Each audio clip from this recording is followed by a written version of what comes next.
Siamo nel 1219, Federico II ha quasi completamente preso il controllo della Sicilia, gli arabi sono stati quasi completamente cacciati, ma c'è ancora una piccola sacca di resistenza su Rocca Busambra, quella che oggi è Contessa Entellina. Infatti lì c'è letteralmente arroccato Muhammad Abad, che è il capo della resistenza araba, che però a un certo punto Mischino capisce non ce la fa più e si arrende. Nel chiedere clemenza a Federico II chiede anche di essere trasportato dalla flotta imperiale verso le coste d'Africa e in cambio avrebbe lasciato la figlia a custodia della rocca in attesa del passaggio di consegne con Federico II.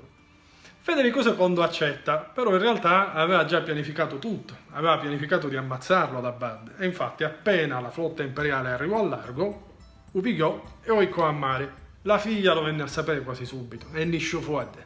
Cominciò a pianificare la vendetta, però nel frattempo per 3 anni cominciarono delle scorribande sistematiche nei confronti dei soldati di Federico II.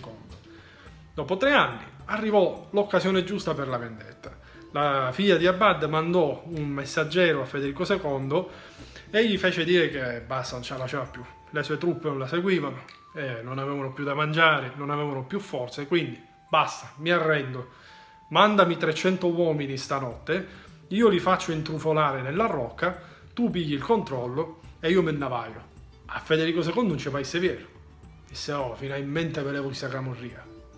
E allora mandò 300 uomini. L'indomani mattina si presenta trionfante verso la salita che porta a Rocca Busambra e trova tutte e 300 le teste dei suoi soldati impalate.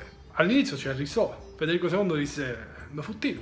Però provò a giocare d'astuzia anche lui e mandò un messaggero a sua volta alla figlia di Abad, facendole dire, guarda, sei un genio militare, sei una donna splendida e soprattutto ho capito che sei l'unica donna che può darmi un erede degno del mio nome.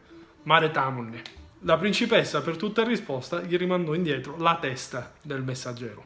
A quel punto Federico II capì che non c'erano più altre soluzioni se non quella brutale militare e allora radunò tutte le forze che aveva disponibili in Sicilia e lanciò l'assalto verso Rocca Busambra, effettivamente vincendo con estrema facilità. I soldati però cominciarono a cercarla, la principessa, che non si trovava, si era infatti rifugiata nei sotterranei e si era avvelenata piuttosto che arrendersi a Federico II.